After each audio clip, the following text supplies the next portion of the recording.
सुप्रभात बच्चों। आज हमारा ऑनलाइन टॉपिक है निबंध रचना, जिसमें हम हमारा सबसे महत्वपूर्ण निबंध संस्कृत भाषायां महत्वम अर्थात संस्कृत भाषा का महत्व, इसके बारे में चर्चा करेंगे। तो आइए सबसे पहले हम संस्कृत भाषायां महत्वम को संस्कृत में पढ़ना सीखें।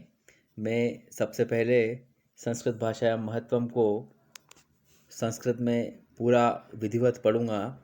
आप भी इसी प्रकार से घर पर पढ़ने का प्रयास करेंगे। उसके बाद में एक एक लाइन का हिंदी अनुवाद करता चलूँगा, जिससे आपको अच्छे से समझ में आ सके। तो आइए शुरू करते हैं।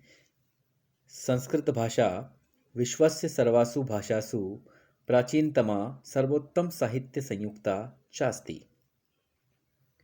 संस्कृता परिशुद्धा व्याकरण संबंधी दोषादिरहिता संस्कृत भाषेति निगद्यते। प्राचीन समये एषेव भाषा सर्वसाधारणा आसीत्। सर्वे जनाः संस्कृत भाषाम् एव वदन्ति स्म। एषा एव अस्माकं पूर्वजनानाम् आर्याणां सुलभा शोभना गरिमामयी च वाणी। संस्कृत भाषायामेव विश्वसाहित्यस्य सर्वप्राचीनग्रन्थाः चत्वारो वेदाः सन्ति, येषां महत्त्वमद्यापि सर्वोपरि वर्तते।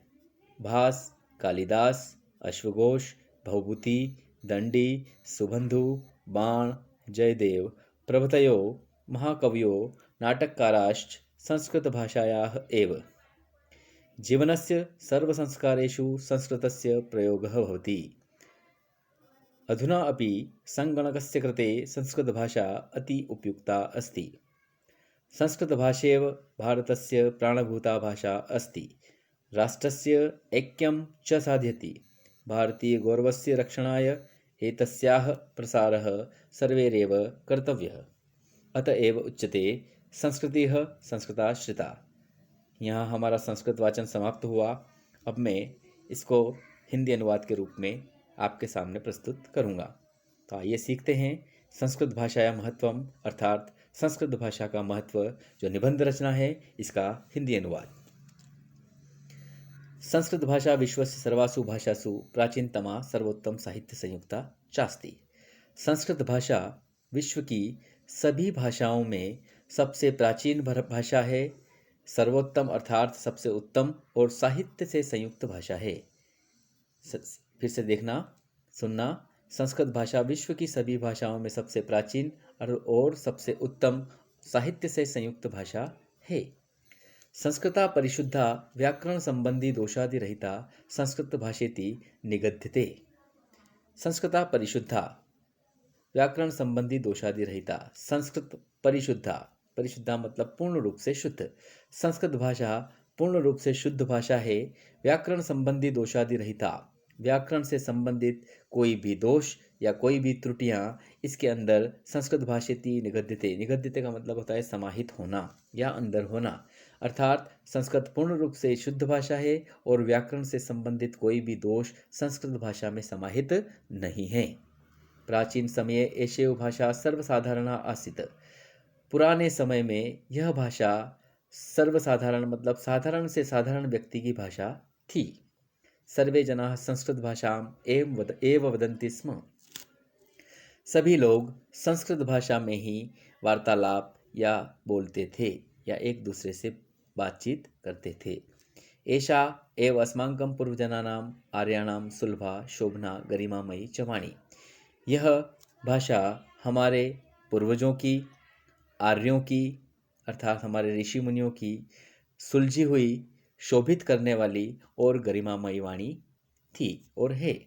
अर्थात यह भाषा हमारे पूर्वजों की, ऋषि मुनियों की सुलझी हुई, शोभित करने वाली या गरिमामयी अर्थात गौरवान्वित करने वाली वाणी थी और है। संस्कृत भाषायां में विश्व साहित्य से सर्वप्राचीन ग्रंथा चत्वारो वेदाः सन्ति। संस्कृत भाषा में ही विश्व साहित्य के सर्वप्राचीन ग्रंथा, सभी प्राचीन ग्रंथ, चत्वारो वेदा सन्ति और चारों वेद लिखे गए या हैं। संस्कृत भाषा में ही विश्व साहित्य के सभी प्राचीन ग्रंथ और चारों वेद हैं। येषां महत्त्वमध्यापि सर्वोपरि वर्तते। इसी वजह से इसका महत्व सभी जगह पर देखने को मिलता है या सर्वोपरि है। भास, कालिदास, अश्वघोष, भवभूति, दंडी, सुबंधु, बाण, जयदेव ये सभी महाकवियों के नाम हैं। भास, कालिदास, अश्वघोष, भवभूति, दंडी, सुबंधु, बाण, जयदेव प्रभृतयो महाकव्यो नाटककाराश्च संस्कृत भाषायाः एव। अर्थात भास, कालिदास, अश्वघोष, भवभूति, दंडी, सुबंधु, बाण, जयदेव प्रभृतयो का मतलब होता है आदि। आदि महाकवियों ने और नाटककाराश्च, इनमें कुछ कवि हैं, कुछ नाटककार हैं, किन्होंने कुछ कवियों ने गद्यांश, किसी ने पद्यांश, किसी ने नाटक आदि की रचना की है। अर्थात इन कवियों ने और इनके अलावा आदि, आदि का मतलब होता है जिसका कोई अंत न हो। अर्थात इनके अलावा भी और महाकवि हुए हैं जिन्होंने और उन नाटककारों ने संस्कृत भाषा का ही प्रयोग किया। जीवनस्य सर्व संस्कारेषु संस्कृतस्य प्रयोग होती। जीवन के सर्व संस्कारेषु सभी संस्कारों के लिए संस्कृत भाषा का प्रयोग होता है। हमारे 16 संस्कार माने गए हैं और 16 संस्कार में एक भी संस्कार ऐसा नहीं है जिसमें संस्कृत भाषा का प्रयोग ना हुआ हो। अर्थात जीवन के सभी संस्कारों के लिए संस्कृत भाषा का प्रयोग होता है। अधुनापि संगणकस्य कृते संस्कृत भाषा अति उपयुक्ता अस्ति। अधुनापि का मतलब होता है आज के समय में। संगणकस्य का मतलब होता है कंप्यूटर या संख्याओं की गणना करने वाला। अर्थात आज के समय में संगणक अर्थात कंप्यूटर पर भी संस्कृता अति उपयुक्ता अस्ति। संस्कृत भाषा का उपयोग उपयुक्त रूप से हो रहा है। अर्थात आज के समय में भी संगणक पर अर्थात कंप्यूटर पर संस्कृत भाषा का प्रयोग उपयुक्त रूप से हो रहा है। संस्कृत भाषा भारतस्य प्राणभूता भाषा अस्ति। ऐसा कहा गया है, संस्कृत भाषा भारतीयों की प्राणभूता भाषा है। अर्थात हम ऐसा मानते हैं कि हमारे प्राणों से भी ऊपर हमें इस भाषा को मानना चाहिए। संस्कृत भाषा भारतस्य प्राणभूता भाषा अस्ति। संस्कृत भाषा भारत की प्राणभूता भाषा है। राष्ट्रस्य ऐक्यं च साध्यति, और यह वह भाषा है राष्ट्रस्य ऐक्यं च साध्यति, और राष्ट्र को ऐक्यं च साध्यति अर्थात एकता के सूत्र में साधने का और बांधने का काम यह भाषा करती है। एक बार और सुनेंगे। संस्कृत भाषा भारत की प्राणभूता भाषा है और राष्ट्र को एकता के सूत्र में बांधने का काम करती है। आगे लिखा है, भारतीय गौरवस्य रक्षणाय एतस्याः प्रसारः सर्वैरेव कर्तव्यः। भारतीय गौरवस्य रक्षणाय अर्थात भारत के गौरव की रक्षा के लिए एतस्या मतलब इसका अर्थात संस्कृत भाषा का प्रसार सर्वैरेव कर्तव्य। प्रसार मतलब इसको फैलाना, इसको सभी जगह पर इसके बारे में जानकारी देना, संस्कृत भाषा के बारे में प्रचार और प्रसार करना सर्वैरेव कर्तव्य अर्थात सभी का कर्तव्य है। एक बार और सुनना, भारत के गौरव की रक्षा के लिए या भारत की महानता की रक्षा के लिए इस भाषा का प्रचार और प्रसार करना सर्वैरेव मतलब सभी का कर्तव्य है। अतएव उच्यते, इसलिए ऐसा कहा गया है। अतएव उच्यते, इसलिए ऐसा कहा गया है। संस्कृति संस्कृताश्रिता, संस्कृति अर्थात भारत का जो कल्चर है, भारत की जो संस्कृति है वो संस्कृताश्रिता। संस्कृताश्रिता का मतलब होता है संस्कृत प्लस आश्रिता अर्थात संस्कृत पर आश्रित या निर्भर होना।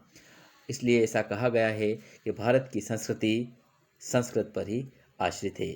इसीलिए हम सभी संस्कृत भाषा को इतना मान और सम्मान देते हैं। अर्थात भारत की संस्कृति संस्कृत पर ही आश्रित है। यहाँ हमारा संस्कृत भाषा का निबंध समाप्त होता है, इसका हिंदी अनुवाद समाप्त होता है। आपको निश्चित ही समझ में आया होगा, और यदि नहीं भी आया है तो आप मुझे अपने पर्सनल व्हाट्सएप नंबर पर भेज सकते हैं। मैं आपकी समस्या का समाधान करूँगा। धन्यवाद। अंत में